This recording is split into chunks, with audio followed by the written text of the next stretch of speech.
여러분, 인간은 사회적인 동물이다라는 말을 우리가 다 압니다. 사회적 동물이라는 얘기는 우리가 태어나면서부터 어떤 공동체에 속하게 된다는 의미죠. 우리가 태어나면서부터 가족이라는 공동체가 형성됩니다.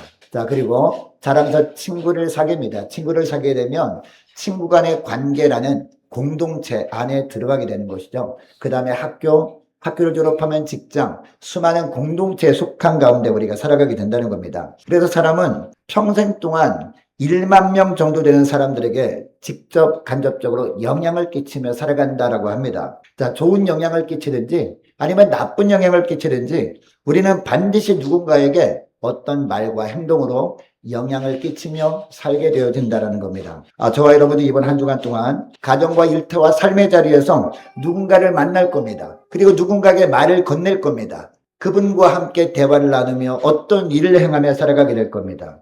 그러므로 저와 여러분이 주일 예배 이후에 어떤 말과 행동을 하는가에 따라서 사람들에게 어떤 영향을 끼치며 살아가는 거죠. 여러분, 사도 바울은 고린도후서 2장 15절에 이런 말씀을 합니다. 우리는 구원받는 자들에게나 망하는 자들에게나 하나님 앞에서 그리스도의 향기니라고 하고 있습니다. 여러분, 그리스도의 향기라는 것은 무슨 이야기입니까? 우리가 사람들에게 영적인 선한 영향력을 끼치며 살아가는 사람들이다라는 의미입니다. 우리는 악한 영향을 끼치면 안 되는 거죠. 사람들에게 그리스도의 향기로 살아가야 될 줄 믿으시기 바랍니다. 자, 그러면 우리가 어떻게 살아가면 우리가 예수 그리스도의 향기로서 살아가게 되느냐? 자, 오늘 본문에 보니까 첫째로 거룩한 삶의 열매를 흘려보내는 겁니다. 여러분, 우리가 사는 세상은 불의로 가득한 세상이죠. 자, 그래서 로마서 3장 10절 말씀에 보면 기록된 바 의인은 없나니 하나도 없다라는 말씀을 선포하십니다. 그리고 이 로마서 3장 12절 말씀에도 보니까 이런 말씀을 합니다.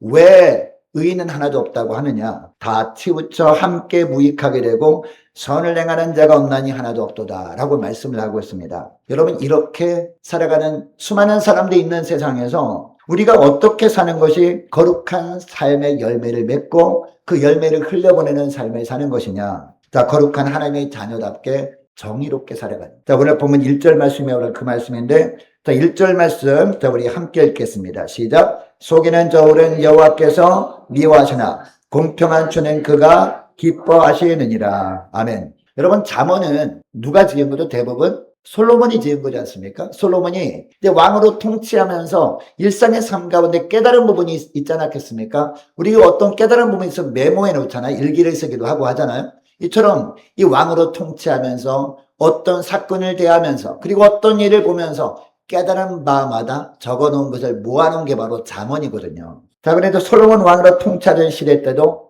시장이 당연히 있었겠죠. 사람들이 모여있는 곳이니까. 자, 그런데 시장에서 장사를 하는 사람들이 장사를 할 때 가장 많이 유혹받는 것 중에 하나가 뭡니까? 저울추를 잠시 속이는 거죠. 대놓고 속이게 되면 이제 손님들이 아니까 손님들 몰래 저울추를 살짝 속이는 겁니다. 그래서 손님들은 믿거라 하고 사가는 겁니다. 한 대 주세요 라고 하면 한 대겠지라고 하면 사가는 겁니다. 그리고 1kg 주세요 하면 1kg인 줄 알고 사가는 겁니다. 자, 그래서 너무 많이 속이면 티가 날 거니까 아무도 눈치채지 못할 만큼 살짝 속이는 것이 오늘날이나 그 당시나 장사하는 사람들이 어떤 마음속에 있다라는 거죠. 자, 솔로몬 시대 대부분의 상인들이 그렇게 장사를 해왔습니다. 자, 그런데 이런 상황에서도 하나님이 뭐라고 하십니까? 속이는 저울을 쓰지 말고 어떤 저울을? 공평한 추를 사용하라 라고 말씀하고 있습니다. 불의한 방법으로 재물을 쌓으려고 하지 말고 하나님 앞에서 부끄럽지 않게 투명하고 정의롭게 하라 라고 말씀하고 있습니다. 다른 사람들이 모두 그렇게 한다 할지라도 나 혼자만큼이라도 거룩한 하나님의 자녀답게 거룩한 삶, 정의로운 삶을 살라 라고 말씀하고 있습니다. 왜냐? 사람들에게는 들키지 않을 수 있어요. 사람들에게는 들키지 않을 수 있지만 누가 봅니까? 하나님이 다 보고 계시기 때문이죠. 여러분, 모든 사람이 불의한 방법을 쓰는데 나 혼자만 정의롭게 살아. 나 혼자만 공정을 외칩니다. 여러분, 그것은 결코 쉬운 일이 아닙니다. 아무도 알아주지 않을 수 있습니다. 오히려 융통성이 없는 사람이라고 손가락질을 당할 수도 있습니다. 그러나 하나님은 사람들의 반응에 의식하지 말고 하나님의 불꽃 같은 눈으로 지켜보고 있음을 알라라고 말씀하고 있습니다. 자, 3절, 5절, 6절 말씀에 보니까 비슷한 말씀이 나오는데요. 자, 3절 말씀 보시기 바랍니다. 3절 보니까 정직한 자의 성실은 자기를 인도하거니와 사악한 자의 폐역은 자기를 망하게 하느니라 라고 합니다. 그리고 5절 말씀을 보니까 완전한 자의 공의는 자기의 길을 곱게 하려니와 악한 자는 자기의 악으로 말미암아 넘어지리라 라고 합니다. 그리고 6절 말씀도 보세요. 정직한 자의 공의는 자기를 건지려니와 사악한 자는 자기의 악에 잡히리라 라고 말씀하고 있습니다. 무슨 이야기냐? 하나님 앞에서 투명하고 정의롭게 사는 것이 당장은 손해처럼 보일 수는 있습니다. 그러나 결국 나를 어떤 길로? 바른 길로. 어떤 길로? 사는 길로 인도하는 것이 바로 이처럼 하나님 앞에서 정직하게 사는 것이다. 하나님 앞에 정의롭게 사는 것이다. 라는 말씀을 합니다. 더 나아가서 4절 보세요. 4절 보니까 뭐라고 하는지 4절 말씀을 우리 다시 한번 함께 읽겠습니다. 4절 시작. 재물은 진노하시는 날에 무익하나 공의는 죽음에서 건지느니라. 아멘. 결정적인 순간에 나를 건져내는 힘이 되는 게 뭐다? 하나님 앞에서 그리고 이 세상에서 정의롭게 살아가는 거예요. 자기를 살리는 것은 돈이라고 사람들을 믿기 때문에 이처럼 사람들을 살짝 속이면서까지 내가 돈을 좀 더 벌어야 되겠다라고 생각할 수 있습니다. 자, 그러나 예수 믿는 사람들은 하나님 앞에 설 때를 항상 생각하며 살아가는 존재들입니다. 그날이 오늘일 수 있음을 기억하고 사는 사람들이 예수 믿는 하나님의 자녀들이라는 겁니다. 여러분, 우리가 이 땅에 태어날 때 빈손으로 태어났잖아요. 빈손으로 태어났고 우리가 갈 때도 빈손으로 하나님 앞에 나가게 됩니다. 그래서 하나님이 부르시면 이 세상에 누리고 있던 모든 것들을 다 내려놓고 가야 됩니다. 간혹 장례식 때 입관 예배를 인도할 때가 있거든요. 근데 입관 예배 이 앞이나 바로 뒤에 입관식을 하잖아요. 입관 절차를 밟습니다. 그러면 입관 절차를 밟는 것을 참관을 합니다. 참관하게 되면 이제 그 염을 하는 분들이 염을 하지 않습니까? 이제 시선을 깨끗하게 닦아드리고 그리고 이제 옷을 갈아입히지 않습니까? 배옷으로 갈아입힙니다. 갈아입힌 다음에 그 염을 다 마친 분들이 꼭 하는 얘기가 있어요. 이제 고인이 좋은 데 가시도록 노잣돈을 드릴 분들은 드리세요 라고 하는 그런 이야기를 꼭 하거든요. 그러면 한두 분 정도는 이제 관에다가 이제 돈을 이렇게 넣어드리라고 어떤 분은 5만 원 넣어드리고 어떤 분은 한 20만 원 넣는 분도 계시더라고요. 근데 여러분 이 노잣돈을 넣어드린다고 해서 돌아가신 분이 갈 때 가지고 갈 수 있나요? 이 관뚜껑 닫기 전에 사람들 눈치채지 못하게 이 염을 하는 분들이 싹 가져가시는 거예요. 근데 그분들이 그걸로 담배도 사서 피기도 하고 술도 마시기도 하고 그런다라고 합니다. 그분들 나중에 물어봤더니 그렇다고 합니다. 아니 아저씨 이거 고인이 가지고 갈 수 있나요? 가져가지 못한다는 거 저희들도 다 알죠. 그러나 좀 봐주셔야죠. 이렇게 말씀하시는 것을 들었거든요. 여러분 고인은 갈 때 빈손으로 가는 겁니다. 결국 세상을 떠나는 사람은 철저하게 빈손으로 하나님 앞에 설 수밖에 없는 겁니다. 여러분 하나님의 보좌 앞에 선 우리들을 바라보면서 평가하실 때 무엇을 보고 평가하실까요? 우리가 정말로 예수님을 믿고 사는지를 평가하시죠. 자, 그런데 어떻게 살아가는지를 보고 정말 이 사람은 예수 믿는 삶을 살았구나 라고 평가하실까요? 이 땅에서 얼마나 재물을 모으고 얼마나 많이 하나님께 드렸는가 이것도 물론 보실 수도 있지만 정말 보시는 게 뭐냐? 얼마나 하나님의 형상답게 살았는가 이것을 보신다는 거죠. 왜요? 열매로 그 나무를 알기 때문에. 우리가 예수 믿는 삶은요. 무엇을 보고 안다고요? 말로만 나 예수 믿고 천국 갑니다라고 한다고 해서 그 사람이 정말 예수 믿는 사람으로 주님이 보지 않으신다는 겁니다. 주님이 무엇을 보고 하셔요? 그 열매를 보고 하신다고요. 그 열매가 뭡니까? 우리가 이 땅 가운데 살아가면서 하나님의 자녀로서 거룩한 하나님의 형상답게 정의롭게 살아감으로 말미암아 하나님의 속성을 쏙 빼닮은 삶을 살아가는 것. 이게 바로 열매라는 거죠. 여러분 이 열매를 날마다 하나님 앞에 보여드리며 살아갈 수 있기를 원합니다. 여러분 그래서 골로새서 3장 23절 말씀도 보니까 무슨 일을 하든지 마음을 다하여 죽게 하듯 하고 라고 말씀합니다. 마음을 다하여 누구한테 하듯 하고 죽게 하듯 하고 이렇게 말씀하고 있습니다. 사람에게 하듯 하지 말라라고 말씀하고 있어요. 우리가 거룩하고 정의롭게 사는 것은 사람들에게 잘 보이기 위해서 이렇게 사는 것이 아니라는 겁니다.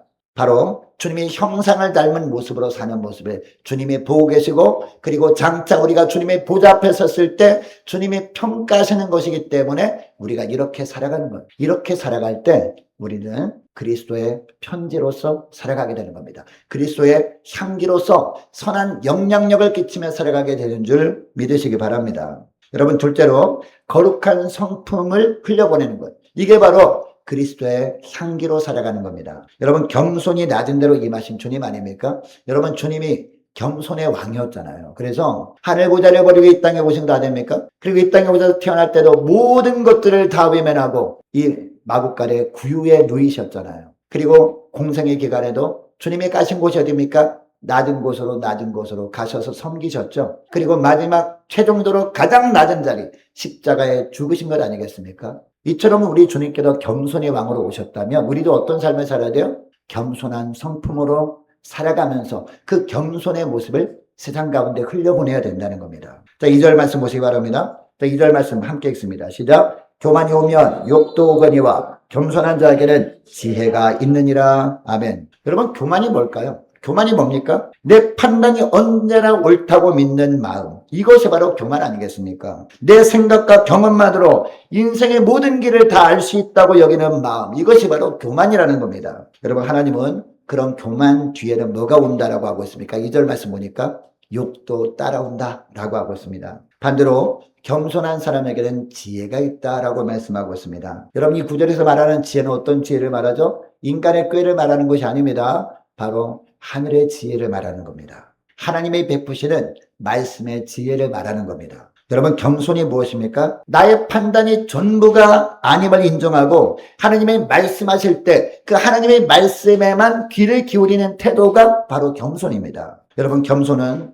개인에 관한 요구되는 것이 아니에요.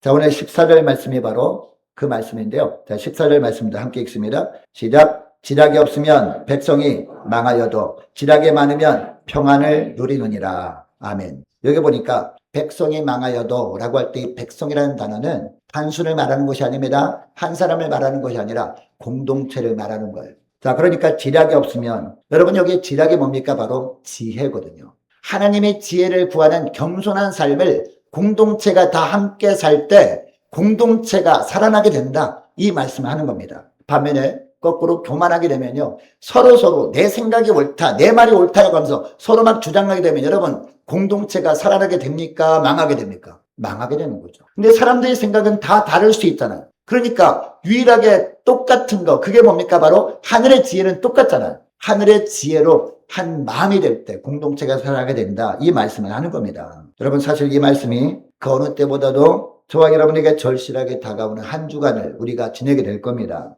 자, 우리 함께 가는 교회 동산제일교회가 다음 주일에 통합 공동회의를 열거든요. 이 통합 공동회의를 열어서, 물론 절차상 있는 겁니다. 자, 우리가 지난번에 투표해서 우리가 통합하기로 다 결의를 했지 않습니까? 그리고 결의할 때 어떤 합의문을 우리가 받기로 우리가 결의를 한 겁니다. 합의문에 나와 있는 내용인데 절차상 있는 거긴 하지만 우리 김영환 목사님을 원로 목사님을 추대할 것인지, 그리고 저를 위임 목사로 그냥 목회 사역을 계속하게 할 건지 결정하는 투표를 우리가 또 할 겁니다. 절차상 필요한 건데, 사실 어떻게 보면 제가 위임 목사로 가는 것이 여러분에게 보호자로 가는 거거든요. 그리고 저와 여러분이 서로 근일이 되는 과정입니다. 제가 위임 목사로 가지 못하게 되면 여러분이 스스로 그늘을 그냥 포기하는 거예요. 저도 마찬가지예요. 저에게는 여러분이 그늘이고 여러분에게는 제가 그늘이 되는 거예요. 이제 가게 되면, 그쪽 교회 가게 되면, 우리가 통합하게 되면 그동안 함께 믿음 생활하지 못했던 분들과 함께 믿음 생활을 하다 보면 여러 가지 문제가 발생할 수 있잖아요. 자, 그러면 서로 간에 그늘이 되는 것이 필요하지 않겠습니까? 그래야 잘 적응하게 되고, 바로 그런 것 때문에 자, 위임 목사 청빙 투표를 또 하는 겁니다. 절차상. 자, 오늘 본문의 말씀 그대로 한 사람 한 사람이 인간적인 판단과 말이 아니라 간절히 기도하는 두 교회 성도들에게 하나님께서 각각 부어주시는 하늘의 지혜가 하나로 모여져야 할 기간이 바로 이번 한 주간이거든요. 그러므로 이번 한 주간 사람들 만나서 이런저런 말, 사람들이 말이 다 다르잖아요. 생각이 다 다르잖아요. 그러니까 이런저런 말을 하면서 서로의 마음을 흔들리게 하는 일은 좀 삼가 주셨으면 좋겠습니다. 대신 이번 한 주간 동안 우리가 하나님의 지혜로만 하나가 되는 거예요. 하나님의 지혜로 하나 되기 위해서 필요한 게 뭡니까? 바로 기도 아닙니까? 말씀을 통해서 주시는 하늘의 지혜로 하나로 연합할 수 있는 복된 한 주간 될 수 있길 원합니다. 자, 14절 말씀처럼 한 사람이 뛰어난 생각이 아니라 간절히 기도하는 여러 성도에게 하나님이 주시는 지혜와 하나로 모일 때에 진정으로 우리가 연합하게 되는 겁니다. 그리고 하나님이 주시는 평안함을 교회가 함께 누리게 되는 겁니다. 여러분, 이것은 비단 이번 통합청빙투표에만 해당되는 원리가 아닙니다. 이번 주 여러분, 개인적으로나 가정적으로 정말 중요한 결정을 할 그런 순간이 올 수 있습니다. 여러분, 그때 여러분 자신의 개인적인 유익을 기준으로 판단하지 마시고 가족들과 함께 같은 기도 제목을 가지고 간절히 기도하는 겁니다. 기도하면 하나님이 지혜를 주시거든요. 하늘의 지혜를 말씀을 통해 주십니다. 그러면 각자에게 하나님이 주신 하늘의 지혜로 모아보는 겁니다. 그렇게 할 때 주님께서 살 길로 저와 여러분의 가정을 인도하시는 줄 믿으시기 바랍니다. 여러분, 야고보서 1장 5절 말씀에 보면 이런 말씀을 합니다. 너희 중에 누구든지 지혜가 부족하거든 이라고 합니다. 여러분, 여기서 지혜는 하늘의 지혜를 말합니다. 지혜가 부족하거든 모든 사람에게 후히 주시고 꾸짖지 아니하시는 하나님께 구하라 그리하면 주시리라. 하나님이 반드시 주시는 것이 바로 하늘의 지혜라는 겁니다. 지혜가 부족하다고 느껴질 때 하나님께 겸손히 엎드려서 그 지혜를 구하는 여러분 되시기 바랍니다. 이 겸손함을 가지고 겸손함을 통해서 이 가정과 그리고 믿음의 공동체에 그리스도의 향기를 풍기게 되는 줄 믿으시기 바랍니다. 그리고 셋째 마지막 하나만 살펴보기를 원하는데요. 마지막 하나가 뭐냐? 거룩한 언어를 흘려보내는 겁니다. 자, 9절 말씀 보시기 바랍니다. 9절 말씀 함께 읽습니다. 시작. 악인은 입으로 그의 이웃을 망하게 하여도 의인은 그의 지식으로 말미암아 구원을 얻느니라. 아멘. 그리고 12절 말씀도 보니까 지혜 없는 자는 그의 이웃을 멸시하나 명철한 자는 잠잠하느니라 라고 하고 있습니다. 여러분, 이웃을 망하게 하는 것이 뭐라고 하고 있어요? 이웃을 망하게 하는 거 9절 말씀 보니까 뭐로? 입으로 망하게 한다는 거죠. 입으로. 그리고 어떤 말이 이웃을 망하게 한다라고 하고 있느냐? 12절 말씀 보니까 멸시하는 말이 이웃을 망하게 한다라고 하고 있습니다. 이웃만 망하는 것이 아니라 이웃을 망하게 하는 말을 하잖아요. 여러분, 하나님이 이웃을 망하게 하는 사람이 그 입술을 가만두실까요? 나도 망하게 되는 겁니다. 나도 망하고 이웃도 망하고 공동체도 망하고 이런 어리석은 행동을 하지 말라라는 취지에서 오늘 본문의 말씀을 하나님께서 하고 계신 줄 믿습니다. 이와 관련된 말씀이 또 13절 말씀인데요. 자, 13절 말씀도 우리 함께 읽습니다. 시작. 두루다니며 한담하는 자는 남의 비밀을 누설하나 마음이 신실한 자는 그런 것을 숨기느니라. 아멘. 여러분, 이 구절은 사람들이 굉장히 오해하는 구절 중에 하나입니다. 이 구절에 나오는 한담이라는 단어 나오잖아요. 한담이 어떤 겁니까? 우리는 단순히 이 한문으로만 생각해서 한가롭게 나누는 이야기라고 생각할 수 있는데 그것이 아닙니다. 이제 원어로 보면 이 한담이라는 단어는 라킬이라는 단어인데요. 중상모략, 험담이라는 뜻입니다. 자, 그리고 비밀이라는 단어 사람들이 오해를 합니다. 비밀. 그 사람이 진짜로 그렇게 했는데 사람들이 아무도 모르는 그것을 말하는 게 아니에요. 이 비밀이라는 단어는 뭐냐? 확신의 말이라는 뜻입니다. 무슨 얘기냐? 그 사람이 그런 말을 하지도 않은 건데 그 사람이 그런 말을 했다라고 확신에 차서 사람들에게 막 소문내는 거. 이걸 말하는 거예요. 이게 바로 비밀을 누설하는 거예요. 그 사람이 어떤 행동을 하지도 않았어요. 근데 자기가 그 사람이 그런 행동을 했을 거라고 확신에 차서 그냥 추측해서 진짜처럼 말을 퍼뜨리니까 이게 바로 비밀을 누설하는 것이다 라는 말씀을 하는 겁니다. 이렇게 하는 사람의 입을 9절에 보니까 어떤 입이라고 하고 있느냐. 9절 말씀 보세요. 악인의 입으로 그 이웃을 망하게 하여도 악인의 입이라고 말하고 있습니다. 이런 악인의 입이 이웃을 망하게 한다라고 합니다. 그래서 잠언 20장 19절 말씀도 우리 찾아볼까요? 이거와 똑같은 말씀이 또 나와요. 잠언 20장 19절 말씀 한번 찾아보도록 하겠습니다. 933페이지 있거든요. 잠언 20장 19절 말씀. 자, 우리 같이 읽습니다. 933페이지 19절 말씀 시작. 두루다니며 한담한 자는 남의 비밀을 누설하나니 입술을 벌린 자를 어떻게 하라? 사귀지도 말래.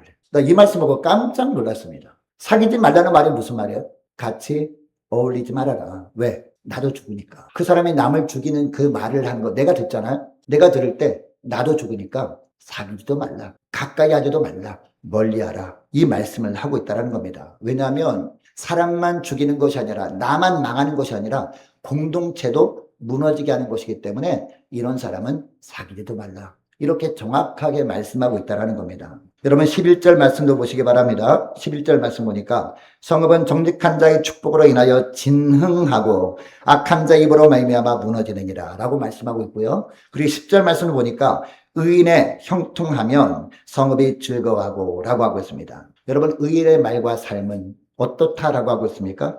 자기도 살게 되고 남도 살리게 되고 공동체도 흥하게 한다라고 말씀하고 있습니다. 여러분 말로 흥하고 말로 망한다라는 말을 다 아시잖아요. 교회도 마찬가지, 신앙생활도 마찬가지입니다. 우리가 어떻게 말을 하는가에 따라서 나도 살고 남도 살리고 공동체도 살립니다. 그리고 어떻게 말을 하며 사는가에 따라서 나도 망하고 남도 망하게 하고 공동체도 무너지게 합니다. 여러분 어떤 말을 하며 살겠습니까? 여러분 날마다 저와 여러분 입술 가운데 천국의 언어만 이제 말하며 살아가는 저와 여러분 되시길 원합니다. 자, 그래서 12절 말씀 보니까 명철한 자는 잠잠하느니라 라고 말씀하고 있어요. 하나님 보실 때 어떤 사람이 지혜로운 사람이냐? 다른 사람의 허물을 보는 눈은 어떻게 해요? 허물을 보는 눈은 감는 겁니다. 장점을 보는 눈만 뜨고 살아가는 겁니다. 이게 바로 지혜로운 사람이다라는 겁니다. 덕이 되지 못한 말에는 침묵하는 겁니다. 같이 동조하지 않는 거예요. 침묵하는 겁니다. 사람들에게 그 사람에 대해 이야기할 때는 장점만 말하는 사람이 하나님 보실 때 지혜로운 사람이다라는 겁니다. 여러분 에베소서 4장 29절 말씀해 보니까 그래서 이런 말씀합니다. 무릇 더러운 말은 너 입 밖에도 내지 말라라고 합니다. 이런 말들은요 하나님 보실 때 너무너무 더러운 말들이다라는 겁니다. 그래서 이런 말들은 입 밖에도 내지 말고 오직 덕을 세우는 데 소용되는 대로 선한 말을 하여 듣는 자들에게 은혜를 끼치게 하라 라고 말씀하고 있습니다. 여러분 우리의 언어 생활은요 단지 예의의 문제만이 아닙니다. 듣는 사람에게 은혜를 끼치느냐 상처를 남기느냐를 결정하는 신앙의 문제라는 겁니다. 이번 한 주간 동안 여러분 어디서 누구랑 대화를 나눌 기회가 있을 겁니다. 이때 다른 사람에게 부정적인 이야기가 나와서 대화를 나눈 장소가 부정적인 분위기가 흘러갈 때가 있거든요.